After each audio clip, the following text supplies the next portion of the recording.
לאחר חיבור הממיר יוצגו מסכי ההגדרה הראשונית.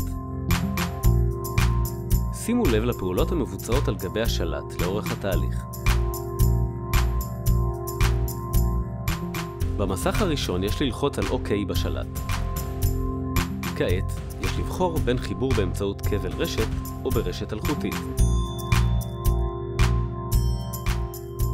לאישור יש ללחוץ על המשך. במידה ובחרתם ברשת אלחוטית, יש לבחור את הרשת הרצויה. לאישור יש ללחוץ על המשך. במידת הצורך יש להקיש סיסמה. לאישור יש ללחוץ על התחבר. לאחר התחברות מוצלחת יש ללחוץ על המשך.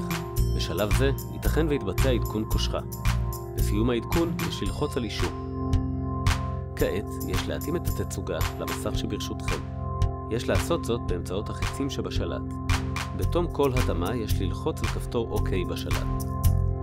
לתשומת לבכם, ניתן לחזור אחורה בכל שלב על ידי לחיצה על Back בשלט. בסיום התהליך יש ללחוץ על המשך. בשלב זה תתבצע סריקה של ערוצי עידן פלוס. עם תום הסריקה יש ללחוץ על המשך. יש לבחור שם למכשיר מתוך הרשימה.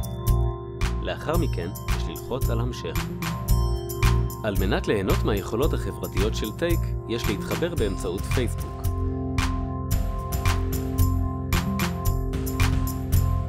ניתן ליצור משתמש מקומי באמצעות לחיצה על צור משתמש. יש לבחור שם משתמש וללחוץ על התחל. תהליך ההגדרה הושלם. כעת התרווחו לכם בקורסה ו-Take a look.